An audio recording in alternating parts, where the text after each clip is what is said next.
Hi, I'm Emanuela Kainzovwem, the founder of Alchemy of Emanuela. I'm a creative wellness entrepreneur, writer, artist, and a digital creator. And this is my show, Having My Cake and Eating It Too. Listen, I love living life to the fullest. But you know what I love even more? Actually understanding the roles that play into the life I get to live today. From being born in West Africa, Togo, setting in Chicago, and being raised in Atlanta.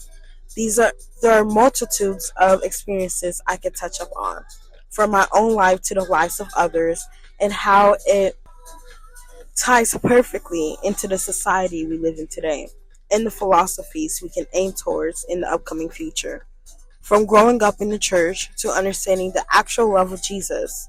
Come along as we talk about spirituality, sexuality, sensuality, religion, hope, and more of the like. In my podcast, Having My Cake and Eating It Too. So, let's get right on into it.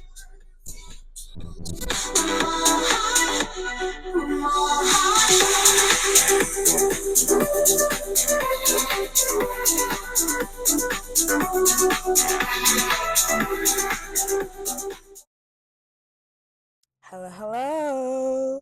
Welcome back to another episode of Having My Cake and Eating It Too. Today, we're talking about dark. Specifically, the darkness within. The dark that we hold within ourselves and we tend to hold back and don't want people to know about us. And the light, because we can't talk about, the negatives of life and without talking about the goodness, because there wouldn't be the goodness without the dark. Am I right? Am I right? I know I'm right. I went ahead and wrote a whole essay, lovely essay on blogger.net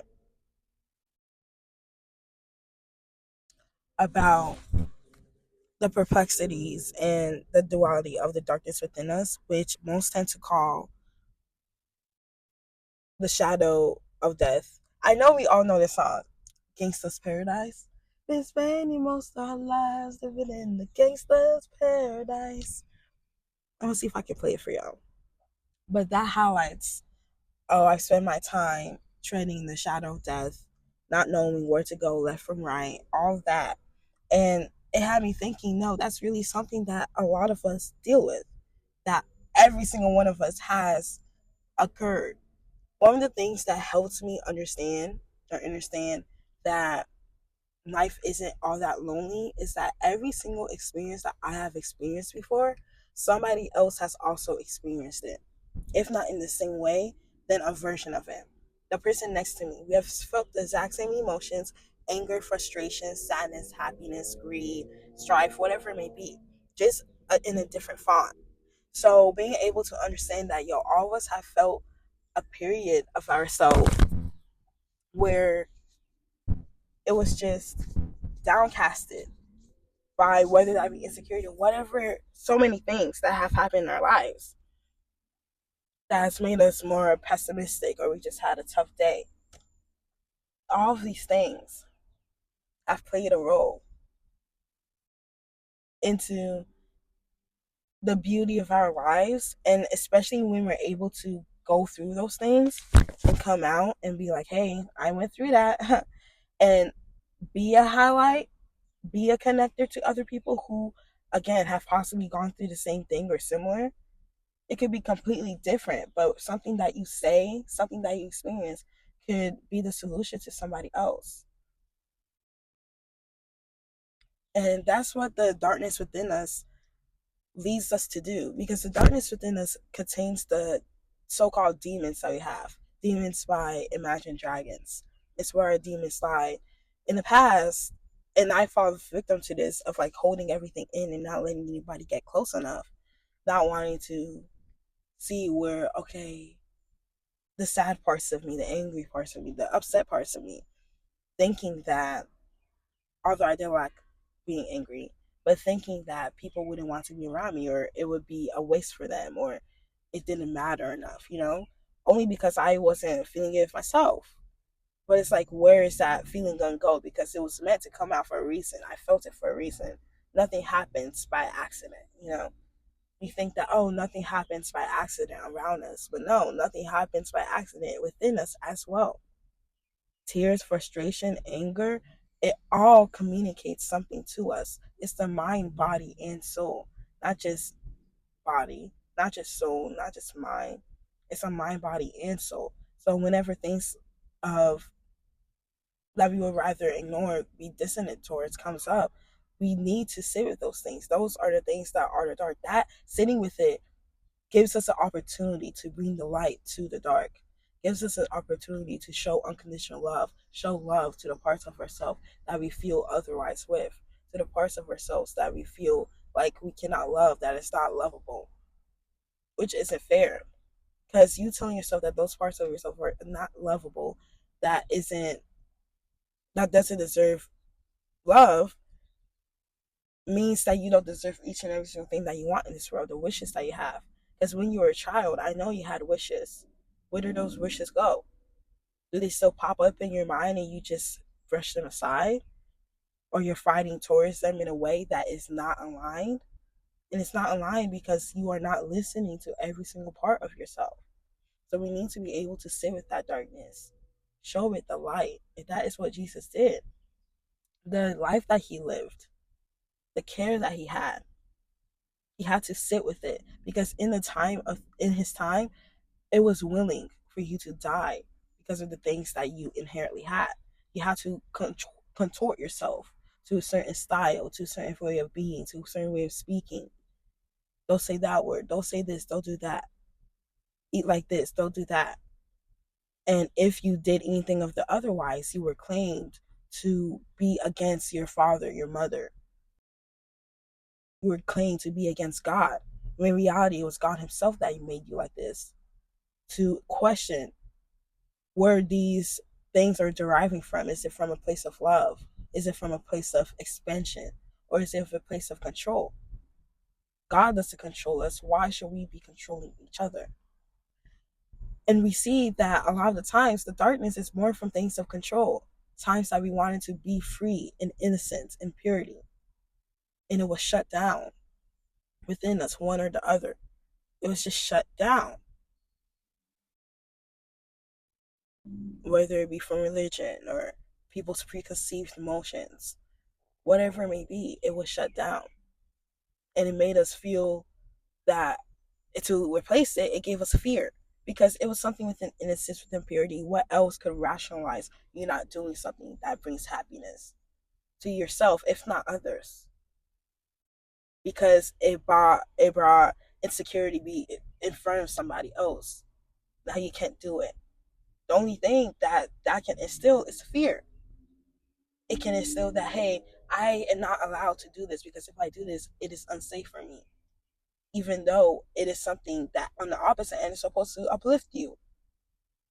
Ain't that ironic? What now is supposed to uplift us feels unsafe because for so long we were told that it was not allowed with no viable reason.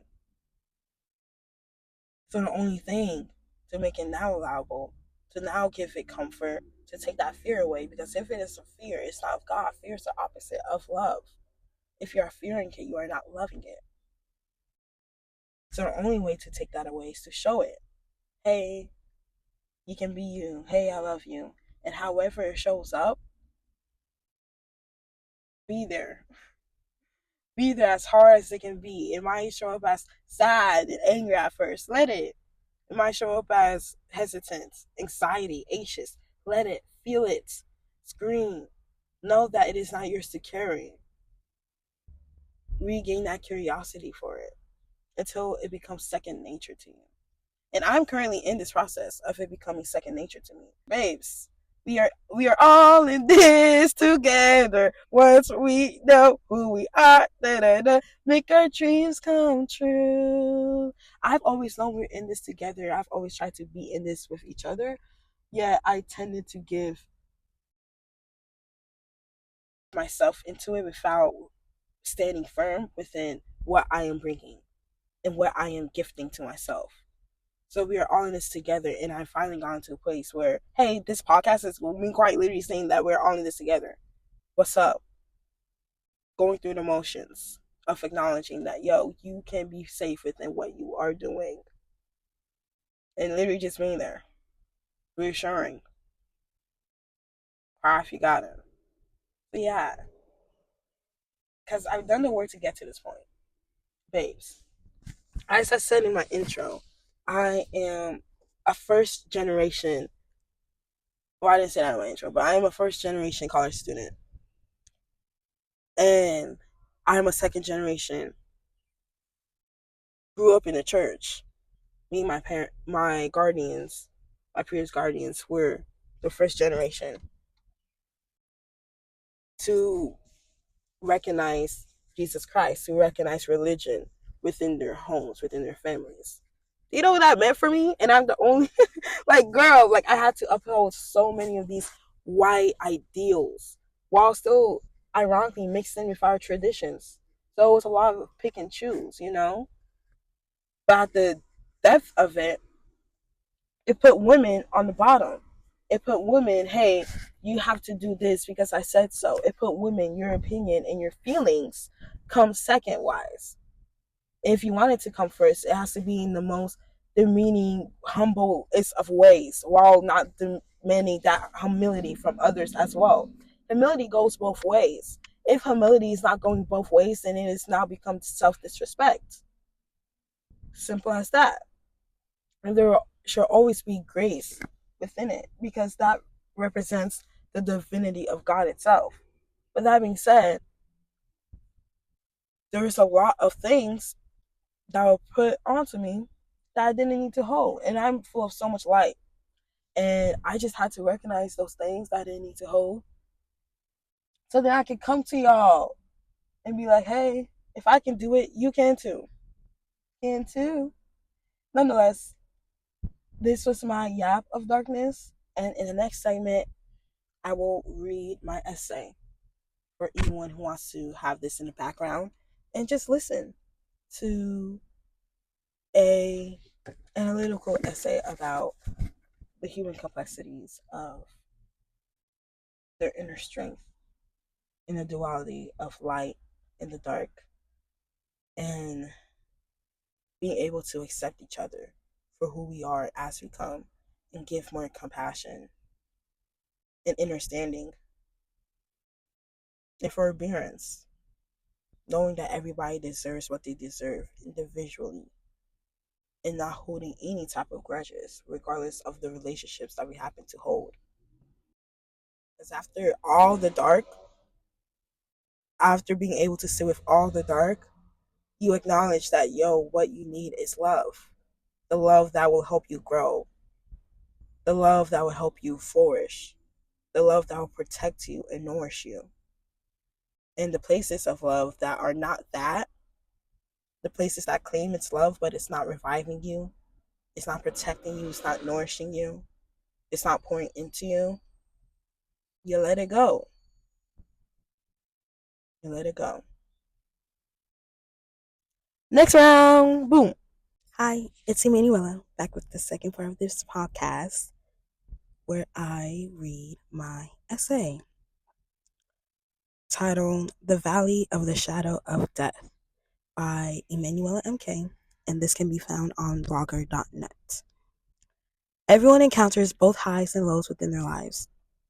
Some of these highs are higher than usual, and some of these lows become the lowest of the lowest steps. These lows can be heard referenced in music and art as the shadow of death, dark night of the soul, the valley of the shadow of death, the summit, the mountain that must be overcome, our shadows that we must integrate, amongst other names, describing the darkness we go through when these lows hit us in a moment of obscene depth within our lives. Birdies. I finally decided to climb out of that valley around the age of 20 years old, with less than 6 months to my 21st birthday. I started having epiphanies and realizations about myself that I couldn't bring my consciousness to ignore any longer. These epiphanies were things that have brought along a whooping amount of guilt and shame within me that had accumulated over the years. And it caused me to keep a lot of things hidden and to despise myself, despite wanting true and deep empathy and intimacy with others. My value was that I didn't feel truly loved within the relationships I was in, all platonic. I didn't recognize this until I subconsciously tried seeking that intimacy within another again, at a point where I felt stuck and stricken within myself. I was surrounded by friends and peers who were in relationships, and it made me question why my self loathing was any different just because I was single. It made me question why I felt most alone around others and so alone when I was on my own. I then came to terms of focusing on my own love and the triggers that arrived thereafter. I started paying attention to the times I was triggered, resistant, or moved in a way that wasn't authentically natural to me. Up until that point, I felt as if the people around me never saw me for who I truly was and for who I could fully be. Yet, I felt as if I poured all of my focus and immediate attention into them in a ways to subconsciously connect to myself. Yet, it didn't work because we all felt that way, whether it was stated out loud or not internally, which it wasn't. Some things that can bring about these shadows in life are the experiences one has occurred and been through. Experiences that consisted of negligence, stifling, light dimming, instability, insecurities, rejection, outcasting, bullying, mistreatment, and perfectionism, among many other categories that can lead to the anti-development of worthiness within oneself and amongst others. I personally became tired of holding many perceptions to a par without any direct pouring happening back into me. It felt like everything I had within my life was influenced by and for someone else, and that the things that came from me individually weren't really held to an important standard by others and subconsciously by myself, such as my art and creative abilities. A quick example is how my education up until that point was a direct means of running away from home, life, and getting a chance to breathe outside the roles given to me by birth. Roles of pastor's daughter, only daughter, big sister, and eldest child. I just so happened to be a smart cookie, so they didn't push much to see what I actually enjoyed. The fact that I had A's, God forbid a B plus, was enough to suffice, and it was okay for me to push towards the dream of others' expectations, rather than thrive in the potential of my own heart. It'd be one thing to carry these titles and show up and still have these connections and be poured back into authentically and be shown unconditional love, but instead it all left a fake taste within my mouth and a distant lingering for something more real on my taste buds.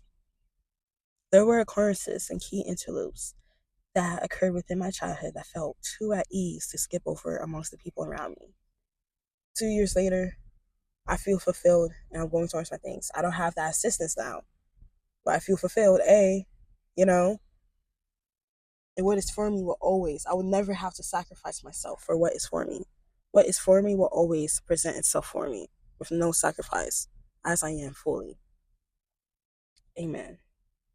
Still, on the topic of my personal experience here, and although yes, I was long past forgived and added accountability to the cookie jar of life, it is still an important factor that must be taken into consideration within any and every relationship to ensure that it is being built off of authenticity and care, and not denial, lies, and a relationship of aversion that lacks the inherent respect of autonomy.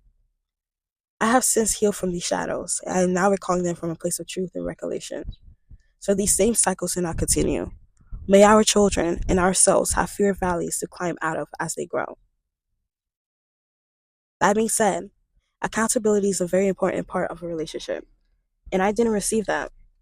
And it is a boundary that I have had to put down due to my kind and overgiving nature.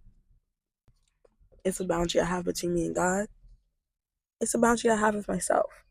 So I have to have that boundary with others. And when I see they don't have it with themselves, I got skedaddle.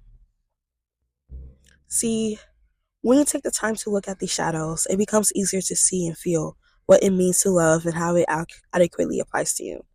I will and have let people shit on me time and time again, and putting my face in the name of second chances or the benefit of the doubt.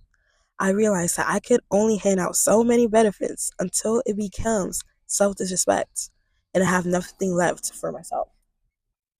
It is more than safe to leave relationships where they are and proceed with respect and avarice to each other.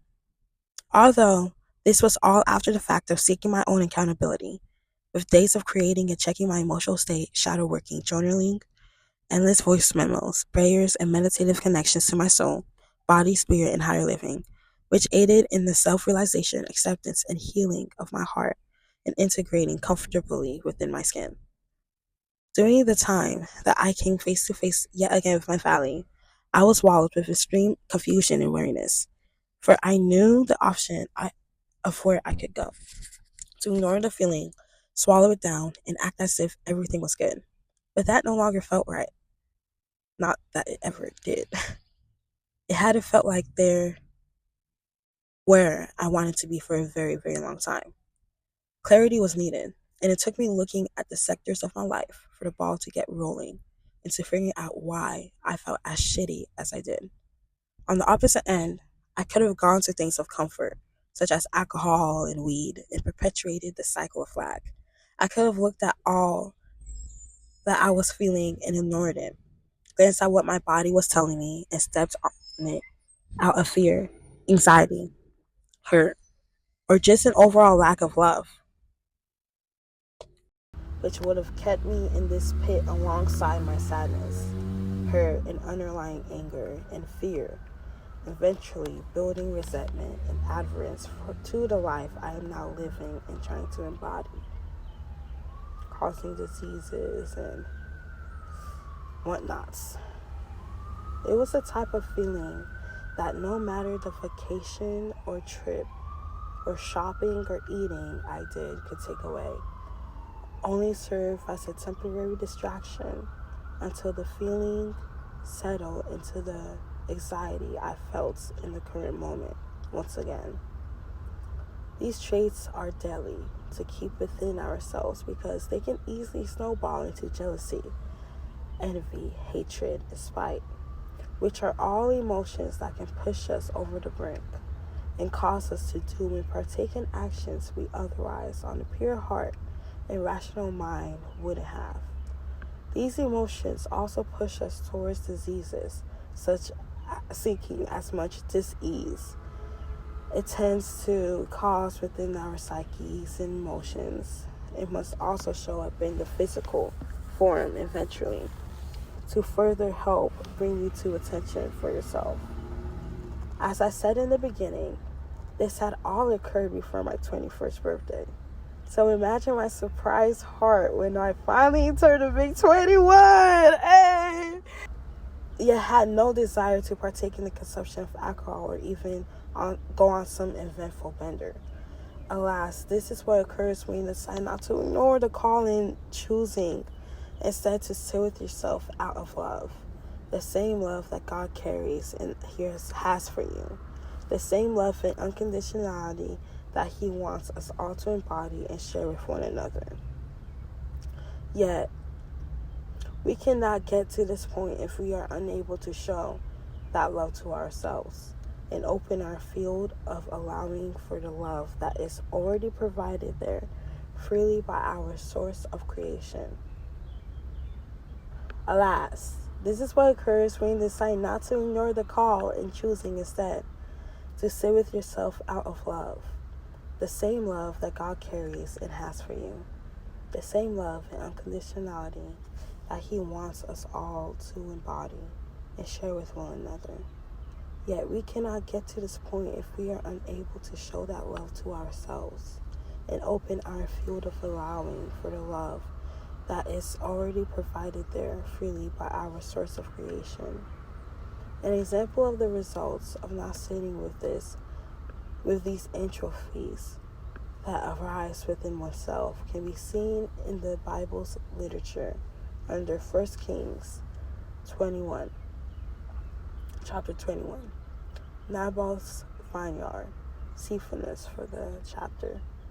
Now, I have no clue what experiences Jezebel had endured in her life and what fears she held within herself to push her to such a level of mean vulgarity. But it can be seen very clearly just how spiteful her actions were. Actions so spiteful that it moved her to be envious and lie on behalf of someone innocent.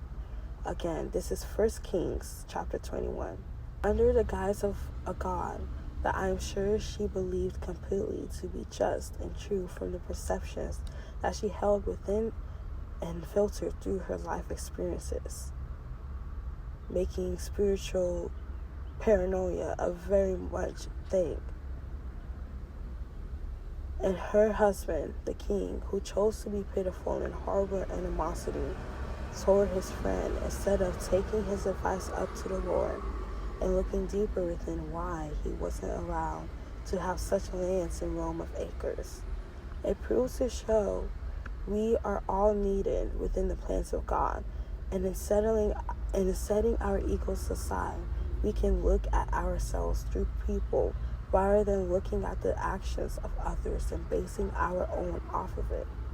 Instead, they decided to project their hurt and animosity directly onto Naboth, and in turn cause him to die ruthlessly through the mob society means at the time, the same society that Jesus wept for. The shadow of death is where we get to see our truest and deepest selves. If you want to get funky and cute with it, you can go read it. It has some clip notes and some beautiful art for my visual learners out there. The shadow of death is the courageous battle of love and fear that forces us to see ourselves and choose the cycles we want to stay in, repeat, or break down. Through these shadows is where traumas, tough experiences, and PTSD is held that can tear us down from the inside out and affect the ones around us, arguably in a way that it is needed so we can grow and continue to see ourselves within others, even through the ugly. It doesn't make for good life experiences when one is holding resentment amongst everyday activities rather than fulfillment and serenity towards everyday tasks within its fullness. The crushing of confidence through things like bullying, negative self-talk, second-guessing and rushing, and diminishing of self is a couple of things on an everyday basis that expands shadows. This world that we live in seeks to harvest happiness because the happiness we hold carries energies of positivity, reproductiveness, benefits, beneficence, and electrical elements, which are properties that can actively heal ourselves and the humans around us from diseases and ailments. Way too much, a lot, if not most of us feel a level of shame and or guilt throughout our lives for one thing or the other. The emotions of shame/guilt are gateway leaders to help us know what has one done or lack thereof, and how they like to move from there on out, making us believe in advertising that the product of happiness lies in things beyond ourselves rather than within. Things like cars, mechanics, money and clothes, and of material and worldly needs, before setting the tone to free flow within the rest and eternal happiness we feel without being pain-stricken from our past and experiences of la vie, the life. Also, my French translation will come out soon. If anybody wants to tutor one-on-one an aspiring French kid, I'm here. I'm from Togo, and it is a French-speaking country. Don't ask me how do I know French. Please help me. Hearts and kisses. I'm doing my best too. I've been listening to French while you sleep. It is pretty helpful. Nonetheless, these things are cool, of course. Yet it would feel more accommodating to have these things with a free-flowing heart attached to it. These material needs with a free-flowing heart attached to it. None other than its own forbearance and the vision of better care and growth present. In order to get your happiness back, these shadows must be sat with and given the room to do their job within you. The shadow of death aids in the process of death and rebirth, just as Jesus himself had to endure while he was here on earth. For after death always comes life. The birth afterwards is and will always be forever worth it. The birth of being serendipitous within yourself and amongst other surroundings in your surroundings. This birth brings along proper happiness and eternal peace. One where you don't feel like you have to hold your breath and hover your shoulders as you walk. The true peace of God is a peace that carries both reassurance and comfort. Eventually, with the knowledge given through this process of dying and being rebirthed, one can apply that knowledge to their own lives, giving it the gift of circumstance and potential wisdom, having endured and felt it within its fullness. The more you do this with yourself and God, sitting, feeling, and enduring the pain of all that you were given, is still choosing to come back to the most authentic nature of you, is the childlike innocence. Never mind. You to the childlike innocence that after so many years of living has been endured in its fullness can be applied. So you can live with love and happiness and hold a version of you that experiences true care and fullness. This also helps you find the people around you who are also shining within their childlike fullness and are carrying hearts on a similar frequency diaphragm to you. This is also beneficial because you get to learn where you should have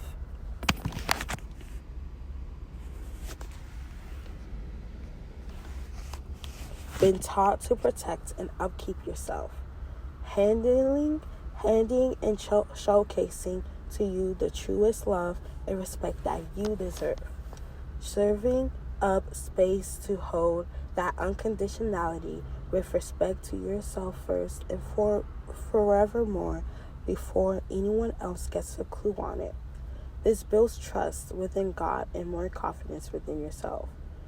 Song inspiration.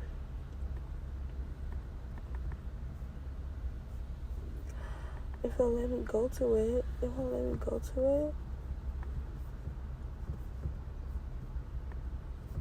Oh no. Okay, but my song inspiration was The Gangsta's Paradise by Coolio, and the link will be in the description to listen to the song. Bass, I 110% recommend it.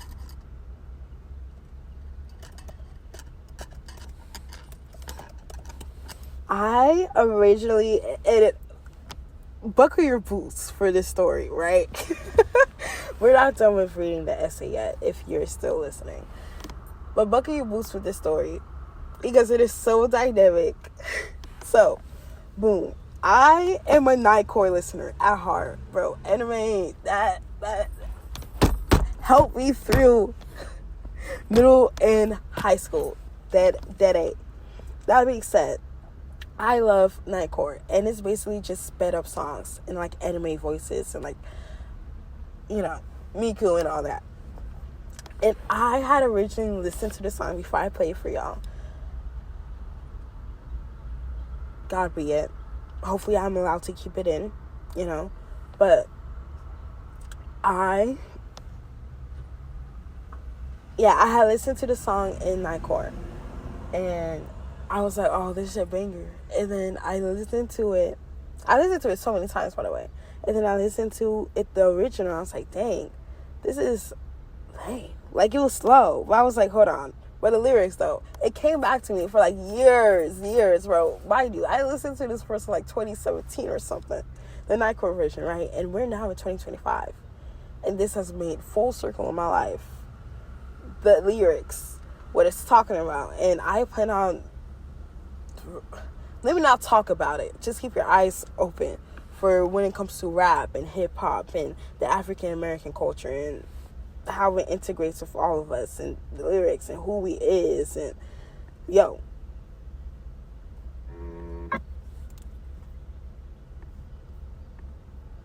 And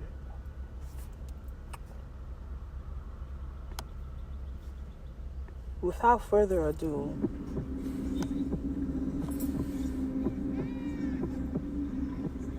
so this music video.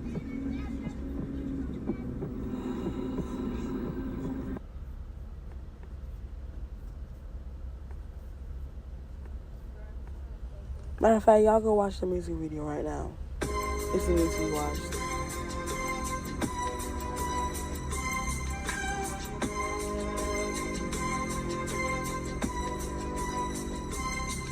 As I walk through the valley of the shadow of death, I take a look at my life and realize there's nothing left. Cause I've been blasting and laughing so long that even my mama thinks that my mind is gone. But I ain't never crossed a man that didn't deserve it. Me be treated like a punk, you know that's unheard of. You better watch how you're talking and where you're walking, or you and your homies might be lying to chalk. I really hate the trip, but I gotta low. As they groove, I see myself in the pistol smoke. Fool, I'm the kind of G the little homies wanna be like, on my knees in the night, saying prayers in the street light. Been spending most of the night, living in the gangsta paradise. Been spending most of the night, living in the gangsta paradise. Been spending most of the night, living in the gangsta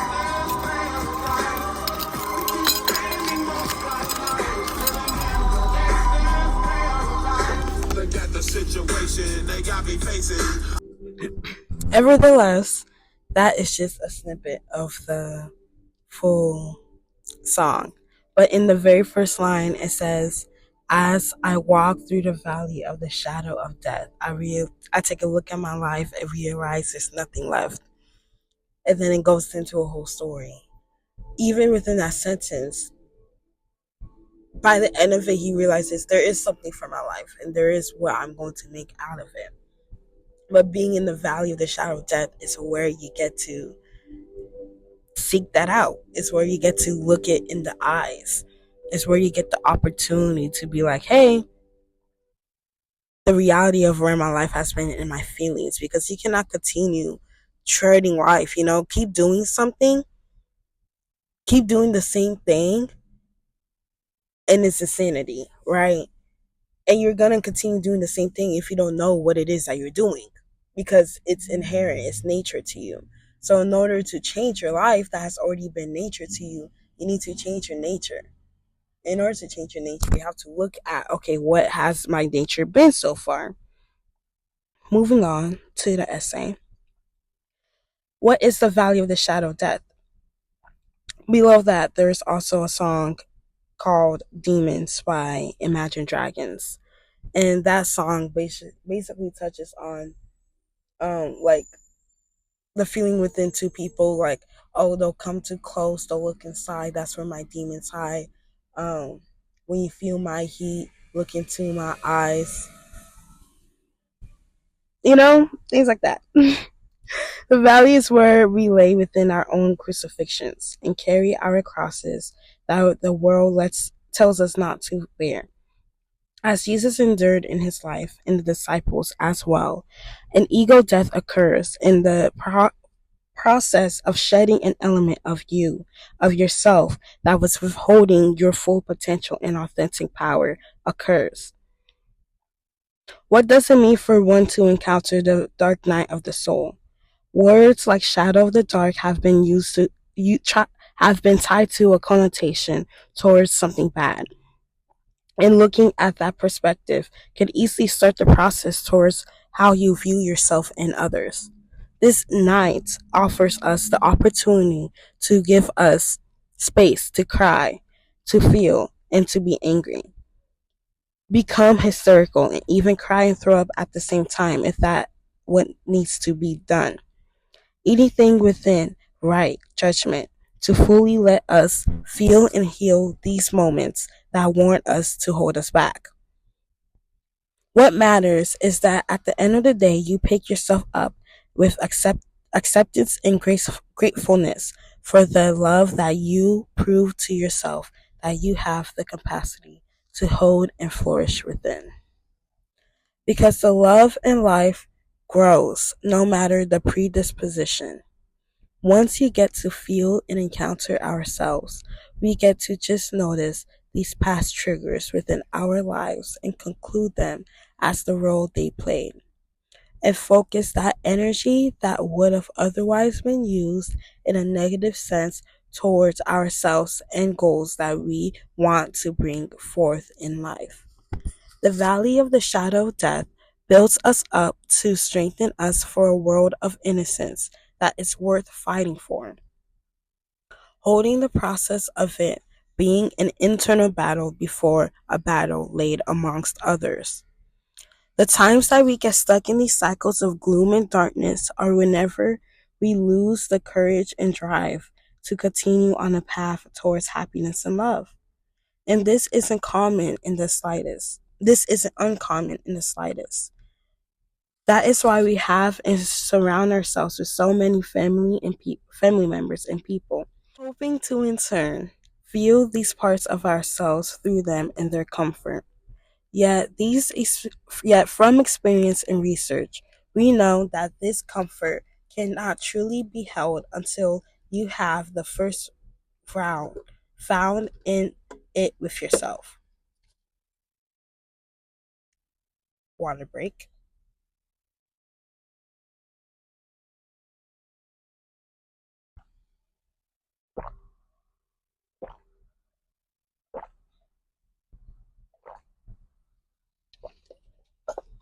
Did y'all drink the water?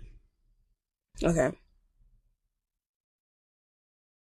Which ultimately goes both ways for a successful relationship to be had.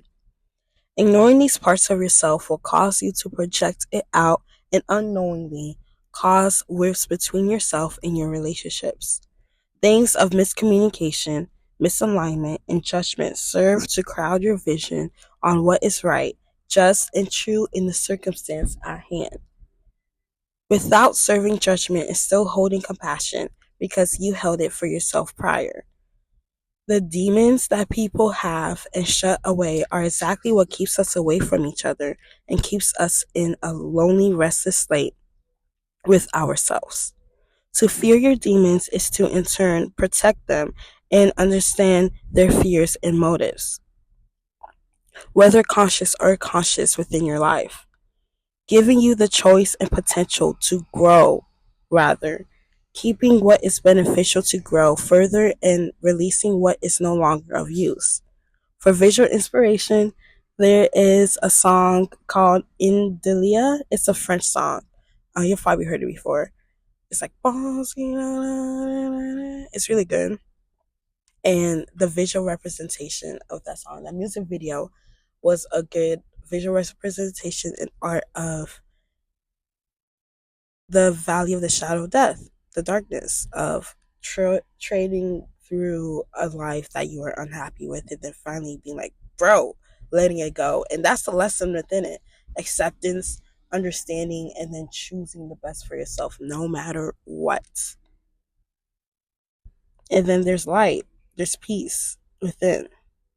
And it's not peace that others can come in and disrupt. No, it's peace within and peace outside because you know what you deserve. And you push yourself towards that peace. This is another piece of art that spoke to me on its way of representing death and rebirth and letting go of the fields and things no longer serving you, other than the purpose of slowing you down. Her usage of effects, emotions, fear, and reality, and at the end, total peace after the climax, beautifully illuminates something that transcends words and language, where emotion and truth can be felt so deeply, letting dark and light in simultaneously. There is so much power within holding acceptance for all and grace and elegance completely. And I will not let myself shy away from the power any longer, and neither should you. There is power within acceptance and release and letting go towards the unknown with the full faith of your transcendence, showing true fear of the Lord through full surrender. This must be endured to truly walk within the dichotomy of our lives, with the fullness of our experiences and encounters, constantly taking the initiative of shedding what is not for us and making dedicated work towards what is, in order to truly experience the wholeness of life and the growth that God wants us to expand to. Death and rebirth. After every death, there's a birth. After every birth, there's a cycle of renewal. We see this in the trees and in animals such as caterpillars becoming butterflies, as well as nature's need for hibernation and renewal as the seasons change. We too have cycles in life that we must endure. Without enduring and being rebirthed, we become sickly and without a chance to adequate and fulfilling growth. We also see this in Jesus dying and coming back after 3 days, renewed and restored, only out of the objects of magic, or aka pure unconditional love. The valley of the shadow of death is the acknowledgement of the dark and light within yourself for what it is. The dark, parts of ourselves that we are not the proudest or happiest with. Parts of ourselves we have lost or forgotten due to societal circumstances or norms, where our anger and deep sadness originate from. During this process is when God takes the time to prune our branches. Typically, it is these shadow sides that tend to hold us back within life, or rather the non-integration of them, hindering us from showing our truest natures and expressing our authentic selves. It might seem okay for a while, especially if you hide these parts of sadness, anger, disgust, and jealousy really well.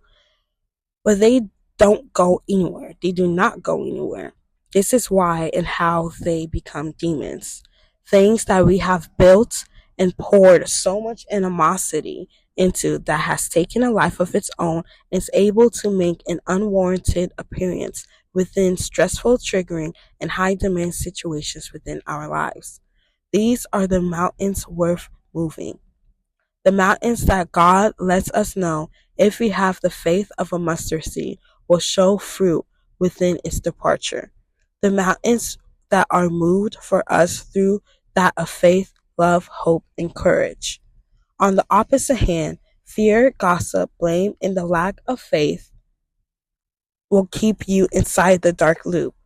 Our demons lie within the darkest part of our psyches, amongst the memories we don't like to recall, and the situations that take us over the top.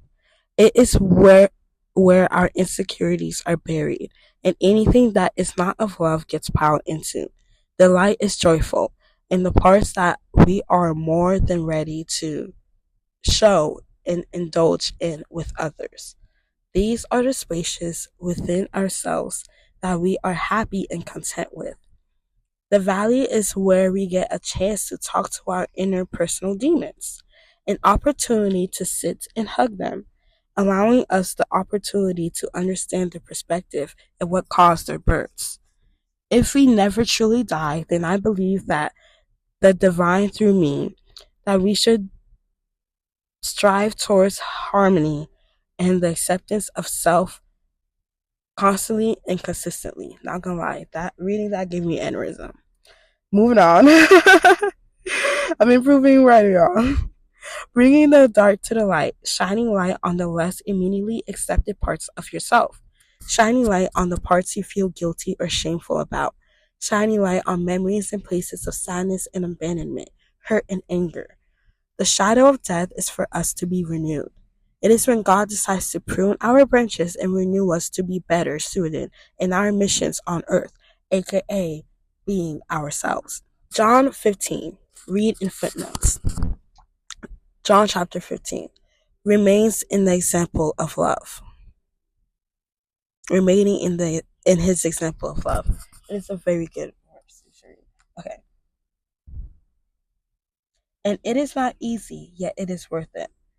This is where faith, trust, hope, and perseverance come into the mix, where you sit and trust yourself more and look deep into the origins. This can be done through any form of prayer, such as writing, meditation, fasting, studying, etc. As long as there is a presence within yourself for yourself, then you are doing the will of God. Death and rebirth leads us to be able to walk hand in hand with both the light and the shadows, which is true acceptance, love, and harmony within ourselves and others. That being said, we need to come to a consensus and acknowledge both dark and light so that we can carry the lighter load of what was and what is into the future. We must see the parts of ourselves, our lives, and our worlds that need to be put to rest, such as our regrets, anger, judgment, shame, guilt, animosities, and grief. Death and rebirth are a constant cycle that we must accept in order to grow and gain wisdom. So then we can continuously and truthfully be happy down to our souls as God originally intended for us to do so and grow instead of feeling the need to put a mask on amongst others. Water break. Okay. Really hope you guys drink. As I was saying, it gets to a point within the journey where all you have to do is move onwards. To move onwards is to actually represent as the fool. Fully and wholeheartedly show up within the wise shoes of you so that can amplify what already is and start a new journey of genuine connection where you get to see the fruits of your energy around others and deliberately choose to sit inside them. It is a chance for us to embrace and see our light and dark side by side. Bringing the light to the dark shows and teaches us that we are 110% lovable and capable of any and everything we set our minds to. Taking the initiative to sit with these parts of ourselves helps us to stay calm and collected within high demand situations. And it is beautiful to build character and be able to stand behind yourself fully. It helps in building integrity and compassion for oneself and others. Just a point. The childish mission. Kids are kids. Kids are kids. Let kids be kids. They hold the future. The future of purity lies within their hands that have been untainted by the world and held within nature's bosom. To simply feel and experience the inevitable beyond the layered principles. Concluded. Thank you for listening to Alchemy of Emanuela's, having my cake and eating it too. Until next time, make sure to share, like, comment, and yeah, I love you so much. I love you so much more. Hearts and kisses. Bye bye.